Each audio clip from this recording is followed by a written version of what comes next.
nekoliko godina radila sam sa jednim direktorom koji ima običaj da kaže da kada bi imao svoju kompaniju zapošljavao bi samo inženjere.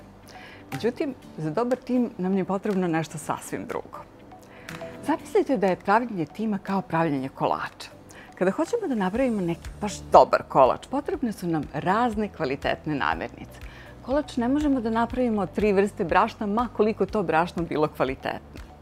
Treba nam nekoliko sasvim različitih kvalitetnih namirnica, a isto važi i za timove. Da bismo napravili dobar tim, ne trebaju nam ljudi sličnih karakteristika, već nekoliko sasvim različitih ljudi.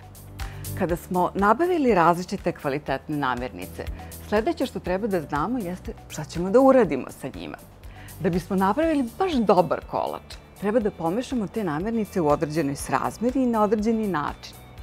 Isto važi i za timove.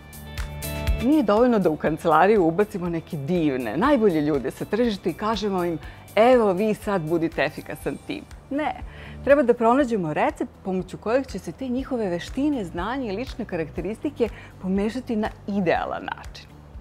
Čak i kada dobro pomešamo sve sastojke za kolač, tu nije kraj.